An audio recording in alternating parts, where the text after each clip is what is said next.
Une fois encore, bienvenue sur cette chaîne Business et Liberté Digitale, la chaîne qui vous accompagne dans votre aventure entrepreneuriale si vous avez choisi de faire le e-commerce, le commerce numérique.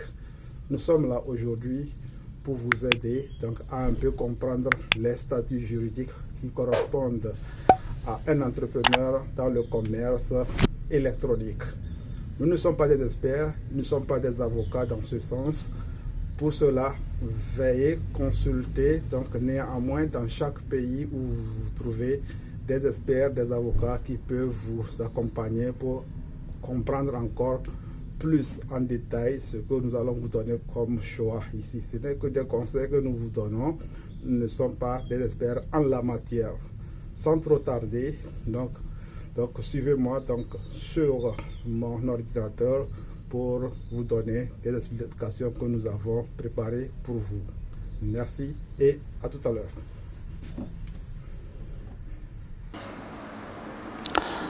Bonjour, aujourd'hui nous venons dans cette vidéo vous donner quelques explications un peu détaillées sur les différents types de statuts juridiques que vous pouvez utiliser pour votre entreprise e-commerce.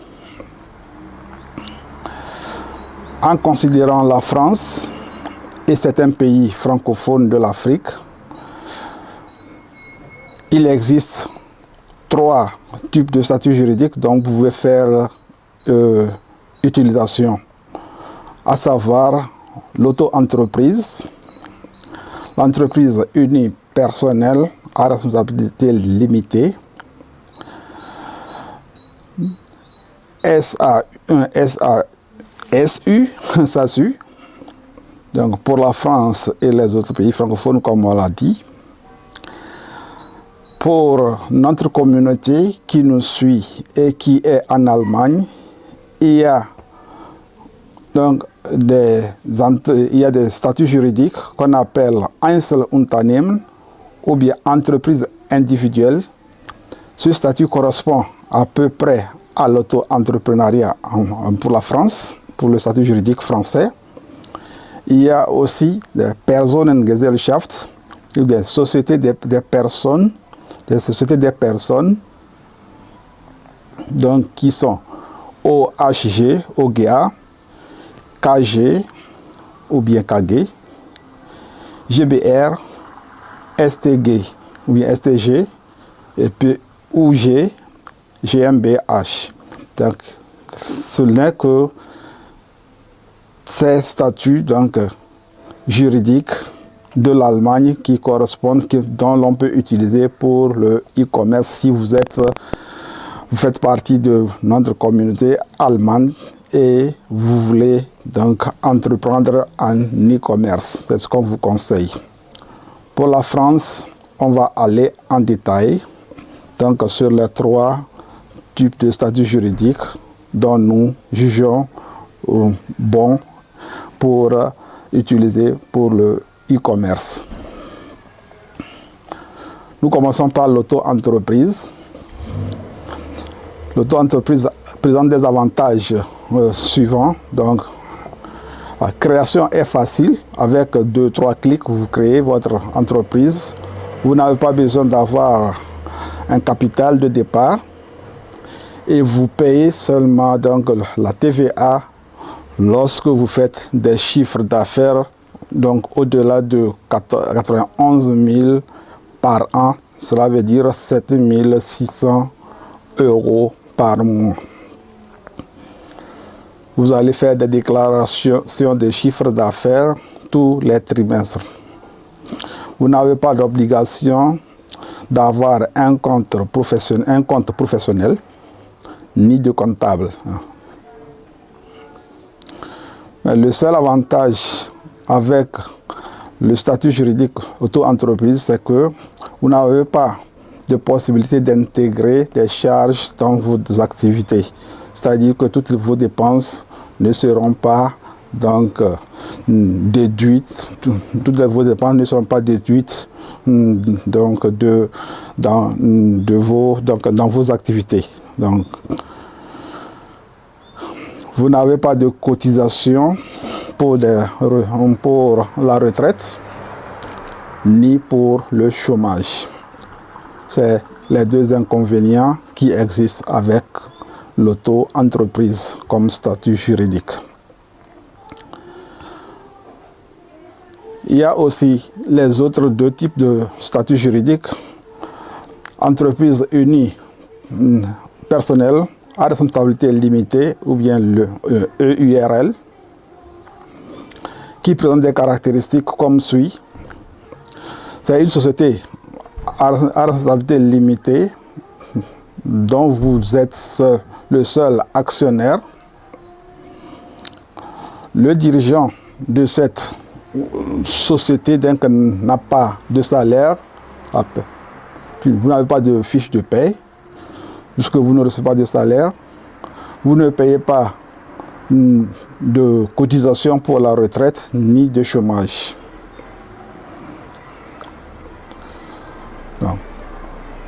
Donc l'autre statut juridique, c'est le SASU, qui présente autre avantage que le URL n'en a pas, à savoir le responsable, le président de la SASU donc, est un salarié, il a une fiche de paie, il contribue donc pour la cotisation de sa retraite et puis du chômage.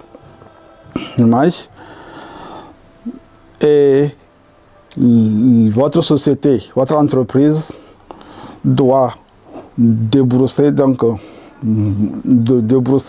assez de sous pour le payer, puisque les charges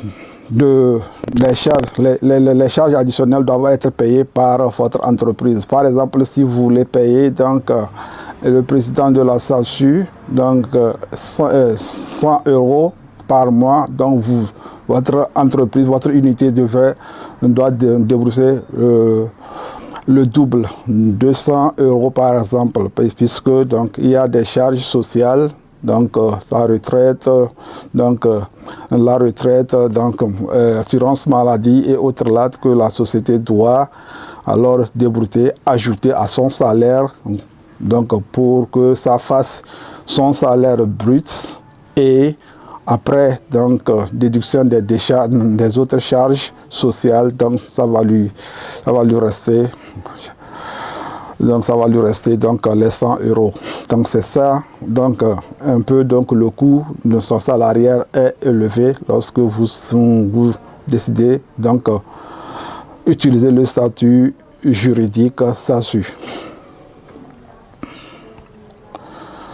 Maintenant, faisons la comparaison entre le statut donc EURL, SASU par rapport à l'auto-entrepreneuriat. Donc il y a deux avantages principaux donc, à utiliser SASU ou bien EURL par rapport à l'auto-entrepreneuriat. C'est que là, vous allez avoir faire vous avez le droit donc de mettre toutes les charges de la société donc dans vos comptes, dans le compte de l'entreprise.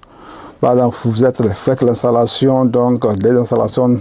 Donc si vous avez un bureau, vous faites l'installation de l'internet, votre e-box, le box de l'internet, vos téléphones, toutes ces dépenses doivent être mises donc comme charge de l'entreprise dans le compte de l'entreprise pour être déduit après tout.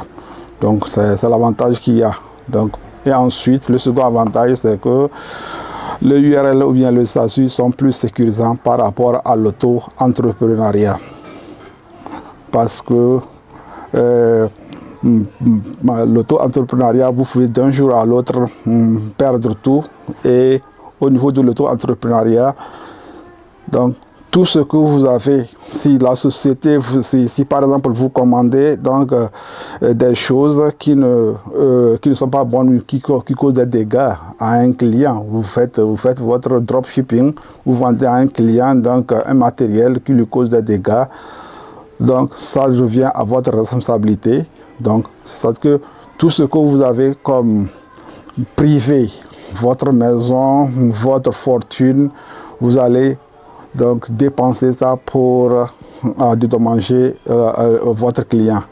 Donc, c'est la différence entre l'auto-entrepreneuriat par rapport à l'URL, la SASU, puisque là, vous êtes comme entreprise, donc, et l'entreprise peut prendre, l'entreprise doit, comme donc, couvre toutes les dépenses et puis les dégâts causés par vous ou bien par votre personnel.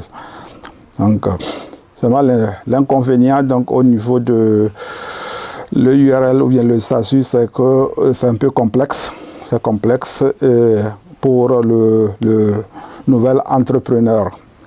Voilà donc la différence entre ces statuts, donc auto-entrepreneuriat et puis URL et puis statut. Voilà, maintenant venons à une conclusion pour un bon choix. Donc, nous vous conseillons, si vous êtes un salarié et vous voulez démarrer votre aventure entrepreneuriale dans le e-commerce, si vous êtes salarié, de commencer par exemple avec l'auto-entrepreneuriat, l'auto-entreprise, et regardez dans votre pays donc quel statut correspond à l'auto-entreprise. Vous allez commencer avec ça et vous allez travailler parallèlement dans votre société. Et dès que vous aurez dans de chiffres abondants de réussite, de bonnes réussites, donc 2-3 ans comme ça, vous pouvez alors donc délaisser votre emploi et vous engager à 100% dans votre entreprise, donc e-commerce, et alors et ensuite transformer votre auto-entreprise, votre statut juridique en statut SASU ou bien EURL, ou bien ce qui correspond à votre à ces deux statuts dans votre pays. Par exemple, dans beaucoup de pays francophones, il y a SARL, Société Anonyme à Responsabilité Limitée, donc vous pouvez le prendre, il correspond au SASU ici. Donc voilà les conseils que nous avons à vous donner. Commencez par donc, le statut auto-entreprise, ou bien Einzelnen Unternehmen si vous êtes en Allemagne ou dans les autres pays africains, donc faites l'auto-entreprise. Si vous êtes salarié, au cas où vous n'êtes pas salarié, vous pouvez commencer directement par le statut SARL ou bien SASU, bien EURL. Donc merci beaucoup et puis merci pour votre attention. Si vous avez des commentaires là-dessus, ne tardez pas à les faire donc en dessous de notre vidéo. Donc nous serons prêts à vous répondre si vous avez des questions. Au cas contraire, à nous revoir dans une prochaine vidéo. Donc à plus.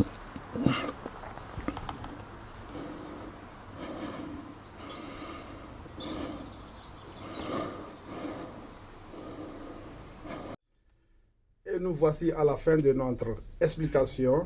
Vous avez certainement bien aimé. Nous avons seulement donné des conseils, surtout vous qui êtes des salariés et si vous voulez entreprendre, donc procédez comme on vous l'a conseillé, donc en adoptant d'abord le statut de l'auto-entreprise ou bien le statut qui correspond selon votre pays et peu à peu vous allez essayer donc de former votre économie. Et un jour, vous allez donc abandonner votre emploi et vous engager à 100% dans le e-commerce. C'est de votre avantage et ne faites pas de bruit. Il y a des sociétés, des chefs de sociétés. Donc, quand vous voulez commencer donc, cette aventure, on vous demande d'abord d'avoir la permission du chef. Donc, n'hésitez pas. N'hésitez pas, si donc c'est le cas dans votre entreprise, demandez, donc dites ce que vous voulez faire, vous commencez par faire quelque chose parallèle, donc que cela ne va pas enfreindre à votre travail que vous faites actuellement. Donc quand vous donne l'autorisation, au cas contraire, vous pouvez le faire sans bruit. Il ne faut pas faire du bruit et il faut être serein dans ce que vous faites.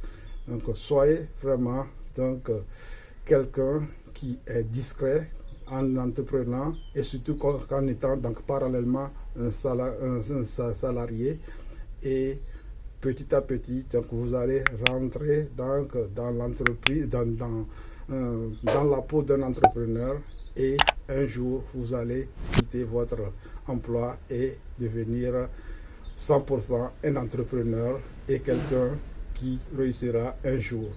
Prenez soin de vous.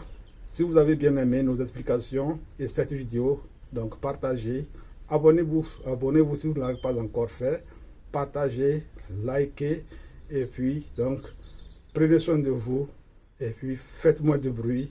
L'argent n'aime pas le bruit, donc prenez soin de vous et à plus. Bye.